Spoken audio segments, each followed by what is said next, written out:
టాటరా classic రెటినాలకు world class treatment ఇప్పుడు మన భీరంగూడలో American laser eye hospitals. TVK party అధినేత తమిళనాడులో ఇప్పుడు సంచలనంగా మారినటువంటి తలపతి విజయ్ని ఇప్పుడు అరెస్ట్ చేయబోతున్నారా? ఎస్, ఇప్పుడు అవుననే సమాధానాలే తమిళనాడు రాజకీయాల్లో చాలా స్పష్టంగా వినిపిస్తున్నాయి. ఎందుకంటే తలపతి విజయ్, టీవీకే పార్టీ అధినేత విజయ్ పెట్టినటువంటి కార్నర్ మీటింగ్ ఇవాళ జరిగినటువంటి కరూరులో జరిగినటువంటి రోడ్ షోలో దాదాపుగా 40 మందికి పైగా తొక్కిసలాటలో చనిపోవడంతో ఇప్పుడు డిఎంకే పార్టీకి సంబంధించినటువంటి ప్రభుత్వం చాలా సీరియస్గా రెస్పాండ్ కాబోతుంది, చాలా సీరియస్గా యాక్షన్ తీసుకోబోతుంది, చాలా సీరియస్గా తన ప్రత్యర్థికి చెక్కు పెట్టే వ్యూహాన్ని మొదలు పెట్టబోతుంది. తమిళనాడు పాలిటిక్స్ ఎప్పుడు కూడా విభిన్నంగా ఉంటాయి. దేశంలో ఉన్నటువంటి రాజకీయాలు ఒక ఎత్తు అయితే తమిళనాడులో ఉండేటువంటి రాజకీయాలు మరో ఎత్తు. అక్కడ చాలా సీరియస్గా మూమెంట్స్ అన్నీ కూడా ఉంటాయి. అక్కడ ప్రత్యర్థులను నేరుగా టార్గెట్ చేస్తారు. ప్రత్యర్థి తమకు రాజకీయాల్లో ఇబ్బంది కలిగించేటువంటి వ్యక్తులు ఎవరైనా సరే నేరుగా అధికారంలో ఉన్నటువంటి ముఖ్యమంత్రులు వాళ్ళని టార్గెట్ చేస్తారు. ఎస్, గతంలో చూసాం మనం జయలలితను కరుణానిధి అరెస్ట్ చేసినటువంటి దృశ్యాలు మనం చూసాం. అదేవిధంగా జయలలిత ముఖ్యమంత్రి అయిన తరువాత కరుణానిధి, వృద్ధాప్యంలో ఉన్నటువంటి కరుణానిధిని ఈడ్చికెళ్ళినటువంటి దృశ్యాలు కూడా మనం తమిళనాడు రాజకీయాల్లో చూసాం. ఎస్, ఇప్పుడు కరుణానిధి కుమారుడు స్టాలిన్ ముఖ్యమంత్రిగా ఉన్నారు. ఇప్పుడు స్టాలిన్కి ప్రత్యర్థి లేరు. అన్నాడీఎంకే పార్టీ అధినేతగా ఉన్న ముఖ్యమంత్రిగా ఉంటూ చనిపోయినటువంటి జయలలిత తరువాత ఆ పార్టీకి ఆ స్థాయి కలిగినటువంటి నాయకులు ఎవరు కూడా లేకపోవడంతో మళ్ళీ తిరిగి డిఎంకే పార్టీ రెండవసారి కూడా ముఖ్యమంత్రి అధికారంలోకి వస్తారు, ముఖ్యమంత్రి స్టాలిన్ కాబోతున్నారు అంటూ కూడా అందరూ కూడా మాట్లాడుతున్నటువంటి సందర్భంలో ఎవరు ఊహించని విధంగా విజయ్ అనూహ్యంగా తెరపైకి వచ్చారు. సినిమాల్లో ఒక క్రేజీ హీరోగా పేరొందినటువంటి విజయ్ తెలుగుతో పాటు తమిళ్, కన్నడ, సౌత్ ఇండియాలోనే ఒక మాస్ ఫాలోయింగ్ ఉన్నటువంటి హీరోగా, తమిళ ఇండస్ట్రీలో ఒక అగ్ర హీరోగా ఉన్నటువంటి విజయ్ టీవీకే పార్టీ తమిళగా వెట్రి కజగం అనేటువంటి పేరుతో కొన్ని నెలల కిందట ఒక పార్టీని ఏర్పాటు చేశారు. ఆ పార్టీ కూడా ఒక సామాజిక బాధ్యతతో అణగారిన వర్గాలు, బీసీలకు సంబంధించి ఒక ప్రధానమైనటువంటి పాత్రను పోషించే విధంగా, మిగిలినటువంటి తమిళ రాజకీయాలన్నింటినీ కూడా శాసించే విధంగా, ముఖ్యంగా అధికార పార్టీ డిఎంకేకు వ్యతిరేకంగా ఈ పార్టీని స్థాపించినట్టుగా ఆయన చేసినటువంటి ప్రసంగాలు విన్నాం. అయితే ఇప్పుడు డిఎంకే పార్టీ అనూహ్యంగా రోజు రోజుకి తన గ్రాఫ్ను పెంచుకుంటుంది. రోజుగా ప్రజల నుంచి తన స్పందనను తీవ్ర స్థాయిలో తనకు అనుకూలంగా మార్చుకొని ఓట్లుగా మలుచుకునేటువంటి పరిస్థితులు చాలా స్పష్టంగా ఏర్పడుతున్నాయి. ప్రశాంత్ కిషోర్ని తన రాజకీయ వ్యూహకర్తగా ఆయన నియమించుకున్నారు. ప్రశాంత్ కిషోర్ పనిచేసినటువంటి అనేక పార్టీల అధినేతలు ఇప్పటికే ముఖ్యమంత్రులుగా బాధ్యతలు నిర్వహించినటువంటి పరిస్థితులు మనం దేశ రాజకీయాల్లో చూసాం. వాళ్ళ గురించి ప్రత్యేకంగా పేర్లు చెప్పాల్సినటువంటి అవసరం లేదు. ఇప్పుడు సరిగ్గా విజయ్ కూడా తమిళనాడు రాష్ట్రంలో కీలకమైనటువంటి పాత్రను పోషించబోతున్నారా? వచ్చే ఎన్నికల్లో ముఖ్యమంత్రి పీఠాన్ని అధిరోహించబోతున్నారా?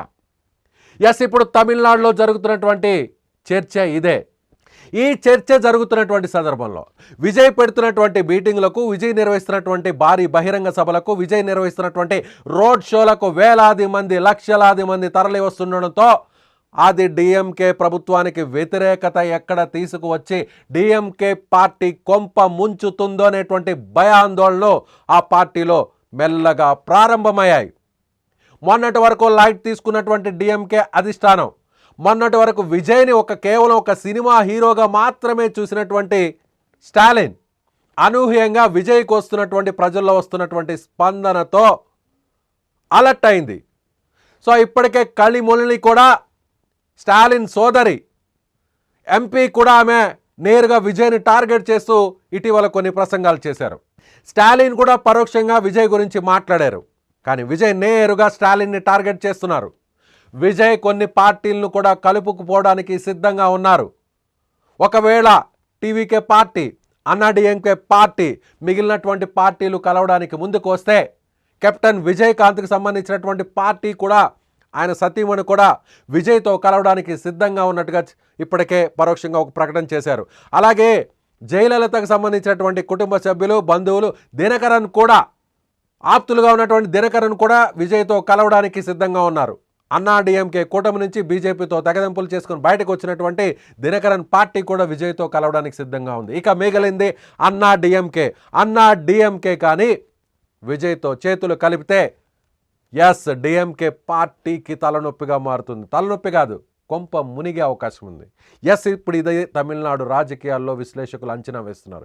ఇలాంటి టైంలోనే ఇవాళ జరిగినటువంటి తొక్కిసలాట, ఒక మాసివ్ స్టాంపేడ్, విజయ్ నిర్వహించినటువంటి ఒక కార్నర్ మీటింగ్లో మీట్ ద పీపుల్ అనేటువంటి పేరుతో ప్రతి శనివారం రోజున విజయ్ నిర్వహిస్తున్నటువంటి ఒక రోడ్ షో 2 ప్రాంతాలను ఎంచుకుంటున్నాడు.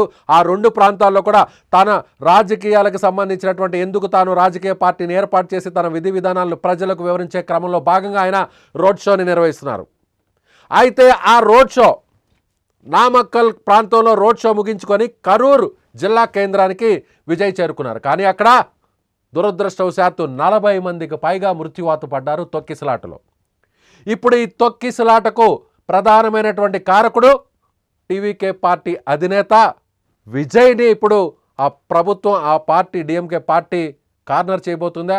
కార్నర్ మీటింగ్లో విజయ్ నిర్వహించినటువంటి కార్నర్ మీటింగ్లో 40 మంది చనిపోవడంతో ఆ 40 మంది మృత్యువాతకు కారకుడు విజయ్ని చేస్తూ డిఎంకే పార్టీ, డిఎంకే ప్రభుత్వం ఇప్పుడు నిర్ణయం తీసుకోబోతున్నట్టుగా తెర వెనుక దీనికి సంబంధించినటువంటి సన్నాహకాలన్నీ కూడా పూర్తి చేస్తున్నట్టుగా తెలుస్తోంది.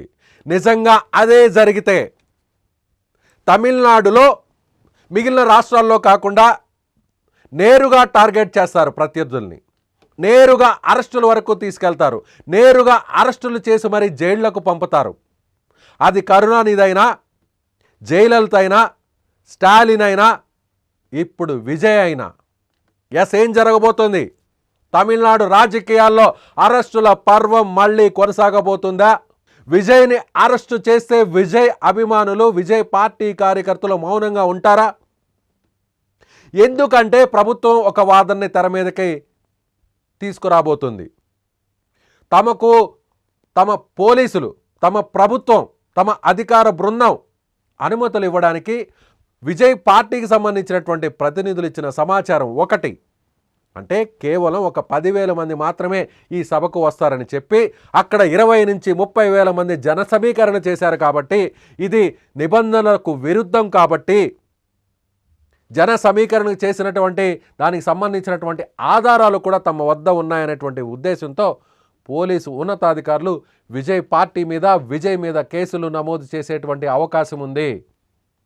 అందులో భాగంగా ఆ పార్టీ ప్రతినిధులనే కాకుండా రోడ్ షో నిర్వహించి అక్కడ వేలాది మంది అక్కడ చేరే విధంగా, వాళ్ళని రెచ్చగొట్టే విధంగా, ప్రసంగాలు చేసే విధంగా రెచ్చగొట్టి అక్కడ తొక్కిసలాట జరగడానికి కారకుడైనటువంటి విజయ్ అంటూ ఇప్పుడు తమిళనాడు ప్రభుత్వం ఆరోపణలు చేయబోతుంది. ప్రస్తుతానికైతే మాత్రం ఎక్కడ అధికారికంగా దీని మీద ఆ ప్రభుత్వం మాట్లాడలేదు, ఆ పార్టీ నాయకులు ఎక్కడ మాట్లాడలేదు. కానీ రేపు తన స్వరాన్ని వినిపించబోతున్నారు, తమ స్వరాన్ని మార్చబోతున్నారు. విజయ్ని టార్గెట్ చేసి అమాయక ప్రజల ప్రాణాలు తీసుకున్నటువంటి కర్కశకుడుగా విజయ్ని తెర మీదకి తీసుకొస్తున్నారు. ఎస్, తప్పు జరిగితే అది తప్పే. ఇంతమంది ప్రాణాలు పోగడానికి కారకుడు ఎవరైనా సరే నిష్పక్షపాతంగా చర్యలు తీసుకోవాలి. అయితే ఇప్పుడు రాజకీయ రంగు పులిమి దీని వెనక భవిష్యత్ ఎన్నికలను దృష్టిలో ఉంచుకుని అందుకు అనుగుణంగా నిర్ణయాలు జరిగితే, అందుకు అధికారులు, నాయకుల అడుగులకు మడుగులెత్తితే మాత్రం విజయ్ అరెస్టు తప్పదు అనేది పొలిటికల్ సర్కిల్స్లో, తమిళనాడు పొలిటికల్ సర్కిల్స్లో గట్టిగా వినిపిస్తున్నటువంటి మాట. అదే జరిగితే, అరెస్టే జరిగితే, విజయ్ అరెస్టు జరిగితే తమిళనాడులో రాజకీయాలు మరింత వేడెక్కుతాయి.